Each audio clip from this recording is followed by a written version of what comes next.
Assalamualaikum warahmatullahi wabarakatuh. Perkenalkan, nama saya Miftah Nazarudin Wahid dari kelas 3 ya 11. Di sini saya akan mempresentasikan materi tentang algoritma JST, jaringan saraf tiruan dengan teknik EO, Evolutionary Optimization. Algoritma JST, jaringan saraf tiruan dengan teknik EO, Evolutionary Optimization adalah salah satu algoritma berbasis jaringan saraf yang dapat digunakan untuk pengambilan keputusan. Contoh yang dibahas kali ini adalah mengenai penentuan penerimaan pengajuan kredit sepeda motor baru berdasarkan kelompok data yang sudah ada. Inti dari perhitungan pada algoritma berbasis jaringan adalah untuk mencari bobot terbaik dari contoh atau sampel data yang sudah ada. Karena hasil pada contoh data sudah diketahui, maka nilai bobot akan dihitung berdasarkan nilai hasil yang sudah tersedia sampai ditemukan nilai bobot terbaik yang paling banyak cocok apabila dihitungkan kembali pada data awal. Kemudian nilai bobot tersebut dapat digunakan untuk menghitung data lain yang tidak diketahui hasilnya.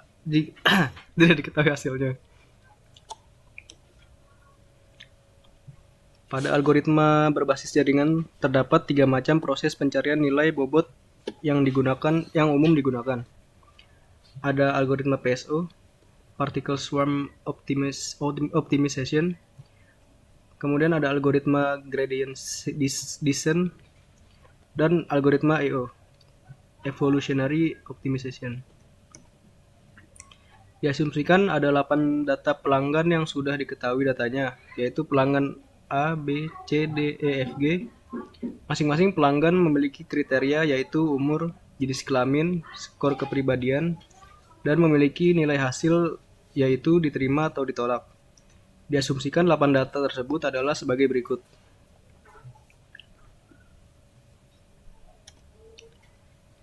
Contoh data pelanggan awal adalah sebagai berikut. Untuk kriteria jenis kelamin, laki-laki dilambangkan dengan angka -1 dan perempuan dilambangkan dengan angka +1. Untuk kriteria nilai hasil, terdapat 2 kolom untuk merepresentasikan kondisi diterima dan ditolak. Jika kondisi diterima, maka inputan data kolom adalah 1 dan 0. Jika kondisi ditolak, maka inputan data kolom adalah 0 dan 1. Selanjutnya ada 2 orang pelanggan baru yang mengajukan kredit sepeda motor. Maka tentukan pelanggan ini nantinya akan termasuk dalam kelompok diterima atau ditolak. Diasumsikan data awalnya adalah sebagai berikut. Contoh data pelanggan baru adalah sebagai berikut. Untuk kriteria nilai hasil, terdapat 2 kolom untuk merepresentasikan kondisi diterima dan ditolak.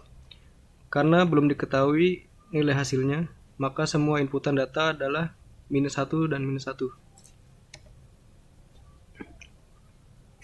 Kemudian langkah-langkah penggunaan algoritma. Yang pertama, lakukan normalisasi data untuk kriteria umur dan skor kepribadian. Penjelasan lebih lanjut dapat dilihat pada penjelasan skrip di bawah ini. Hitung nilai rata-rata tiap-tiap kolom, yaitu dengan rumus jumlah semua data dibagi dengan jumlah datanya. Kemudian hitung data standar deviasi tiap-tiap kolom, yaitu dengan rumus akar dari kuadrat dari jumlah dari data dikurang rata-rata dibagi jumlah data. Kemudian normalisasi data dihitung dengan rumus data kurang rata-rata kriteria tersebut dibagi standar deviasi kriteria tersebut. Yang kedua, tentukan skema awal untuk algoritma ini. Algoritma ini dapat digunakan untuk melakukan perhitungan yang memiliki banyak input dan menghasilkan banyak output. Diasumsikan dalam kasus ini, skema yang digunakan adalah 3-4-2, di mana 3 adalah jumlah saraf input, karena ada 3 kriteria awal yaitu umur, jenis kelamin, dan skor kepribadian. Lalu 4 adalah jumlah saraf tersembunyi yang digunakan, Jumlah saraf tersembunyi harus lebih dari jumlah saraf input. Dalam kasus ini bisa lebih dari 4, tetapi hanya digunakan 4 saja untuk mempercepat perhitungan. 2 adalah jumlah saraf output, karena kriteria nilai hasil bergantung pada dua nilai kolom, yaitu 1, 0 jika diterima, maka 01 jika ditolak. Diperlukan sebuah kelas untuk menyimpan semua matriks data untuk digunakan dalam perhitungan algoritma ini. Kelas ini dinamakan kelas jaringan saraf. Deklarasi awal untuk setiap pengisian data adalah sebagai berikut.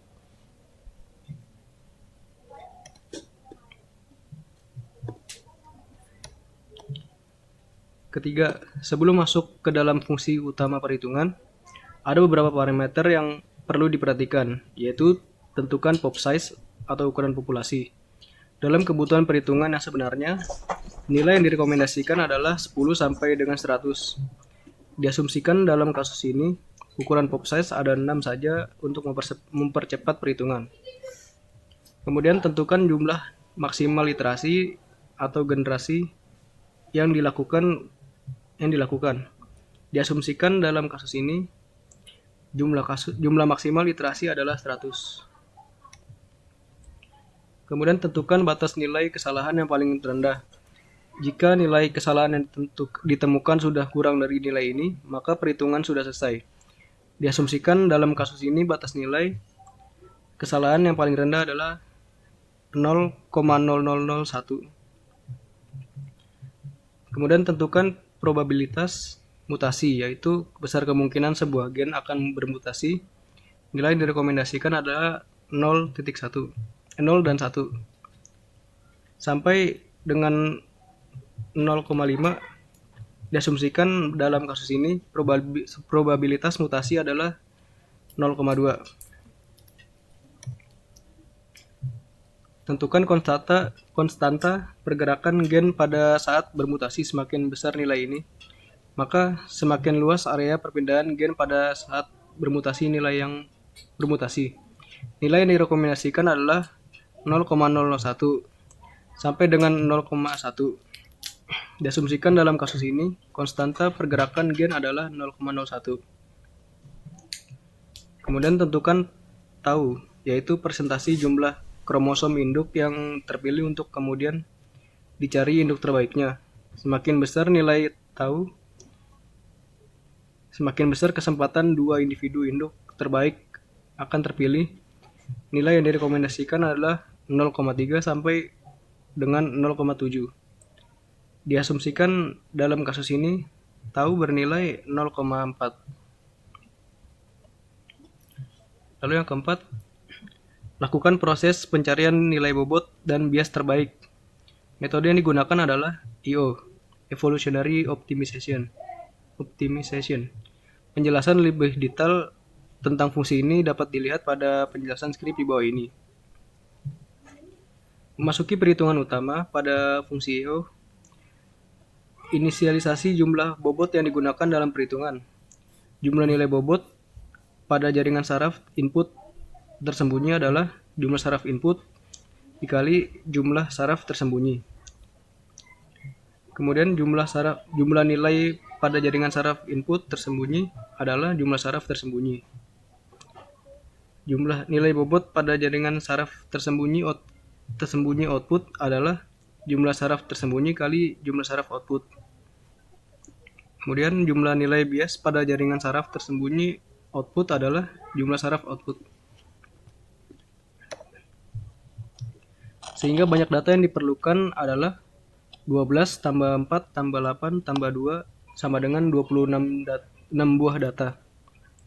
Fungsi ini akan mencari data yang memiliki bobot rendah di antara semua data input dan akan mengembalikan 26 data dengan susunan seperti di atas. Inisialisasi individu pada posisi acak. Lakukan perulangan sebanyak jumlah populasi. Kemudian inisialisasi individu sebanyak parameter pop size dan inisialisasi posisinya sebanyak parameter dimensi. Untuk setiap individu, beri nilai kromosom acak pada setiap dimensi. Kemudian hitung nilai kesalahan untuk individu pada posisi tersebut. Penjelasan lebih detail tentang fungsi ini dapat dilihat pada penjelasan skrip di bawah ini. Selanjutnya, gunakan fungsi ini untuk menghitung tingkat kesalahan dari masing-masing data input. Hitung tingkat kesalahan nilai jawaban menggunakan teknik Mean square error. Dihitung dengan rumus jumlah dari kuadrat dari nilai jawaban dikurang nilai hasil pada matriks data dibagi jumlah data. Nilai jawaban yang baru bisa jadi mengembalikan nilai MSE yang lebih tinggi, sehingga nilai jawaban ini tidak bisa dipakai.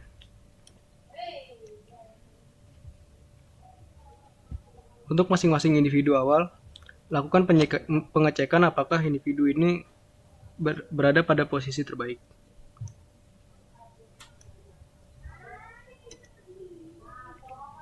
Selanjutnya, lakukan proses pencarian matriks bobot terbaik sebanyak jumlah perulangan.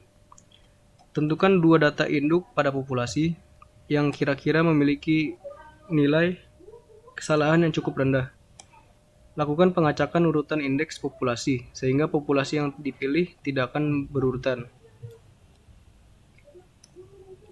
Tentukan banyak calon induk yang akan dipilih. Kemudian ambil induk acak sebanyak jumlah calon induk. Urutkan calon induk acak, kemudian ambil 2 data teratas untuk menjadi jawaban 2 data induk yang dicari. Kemudian buat 2 data anak dari 2 data induk yang sudah dipilih sebelumnya. Lakukan proses crossover. Buat 2 individu anak yang baru, lalu masukkan sebagian kromosom induk 1 dan sebagian kromosom induk 2 kepada anak 1. Masukkan sebagian kromosom induk 2 dan sebagian kromosom induk 1 kepada anak. Lakukan proses mutasi pada masing-masing kromosom anak 1. Apabila termasuk dalam probabilitas mutasi, maka dilakukan proses mutasi pada kromosom tersebut, yaitu dengan menambahkan nilai acak pada kromosom tersebut. Setelah proses crossover dan mutasi, hitung nilai kesalahan pada masing-masing anak. Kemudian masukkan 2 individu anak ini sebagai jawaban individu anak. Urutkan populasi induk. Kemudian masukkan 2 data anak untuk menggantikan 2 data induk yang paling buruk, nilai kesalahan tertinggi. Buat 1 individu acak untuk menggantikan individu induk dengan posisi ketiga terburuk. Kemudian hitung nilai kesalahan untuk individu acak tersebut. Selanjutnya, gunakan fungsi ini untuk memasukkan matriks bobot awal ke dalam 4 matriks data, yaitu matriks I bobot, H bias, HO bobot, Obiasih bobot adalah matriks bobot pada jaringan saraf input tersembunyi dengan jumlah data input jumlah saraf input dikali jumlah saraf tersembunyi. H bias adalah matriks nilai bias pada jaringan saraf input tersembunyi dengan jumlah data sama dengan jumlah saraf tersembunyi. HO bobot adalah matriks bobot pada jaringan saraf tersembunyi output dengan jumlah data sama dengan jumlah saraf tersembunyi dikali jumlah saraf output. Obias adalah matriks nilai bias pada jaringan saraf tersembunyi output dengan jumlah data sama dengan jumlah saraf output. Kemudian lakukan perhitungan dari masing-masing contoh data menggunakan nilai bobot dan nilai bias yang sudah ditemukan. Penjelasan tentang fungsi ini akan dijelaskan pada perhitungan di bawah ini. Kemudian memasuki perhitungan utama pada fungsi hitung nilai output. Beri nilai matriks input sesuai array input. Lalu hitung matriks IH jumlah, bobot, dan bias dengan cara perkalian matriks antara matriks input dan matriks IH bobot. Kemudian masukkan nilai bias pada matriks IH jumlah, bobot, dan bias. Lalu hitung nilai output sementara dengan menggunakan fungsi hypertemp untuk masing-masing data pada matriks H jumlah bobot dan bias. Penjelasan tentang fungsi hyperton akan dijelaskan pada perhitungan di bawah ini. Gunakan fungsi ini untuk menghitung nilai fungsi hyperton. Kemudian hitung matriks HO jumlah bobot dan bias dengan cara perkalian matriks antara matriks output sementara dan matriks output sementara dan matriks HO bobot. Kemudian masukkan nilai bias pada matriks HO jumlah bobot dan bias. Lalu hitung nilai output akhir dengan menggunakan fungsi softmax untuk masing-masing data pada matriks HO jumlah bobot dan bias. Penjelasan tentang fungsi softmax akan dijelaskan pada perhitungan di bawah ini. Memasuki perhitungan utama pada fungsi softmax. Cari nilai maksimal data. Kemudian cari nilai skala. Kemudian hitung hasil akhir sehingga semua jumlah bobot pada parameter matriks HO jumlah bobot dan bias akan bernilai 1. Lalu yang ketujuh, catat kecocokan perhitungan data dengan hasil awal pada data.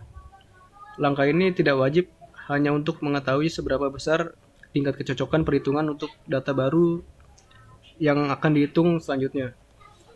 Lakukan perhitungan yang sama untuk masing-masing data baru.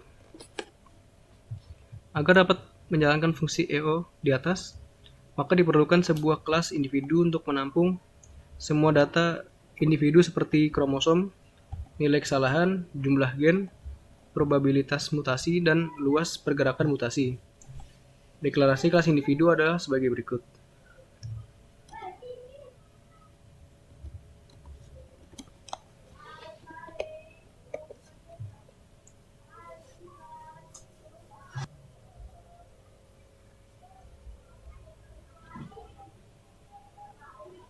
Berikut adalah hasil output ya.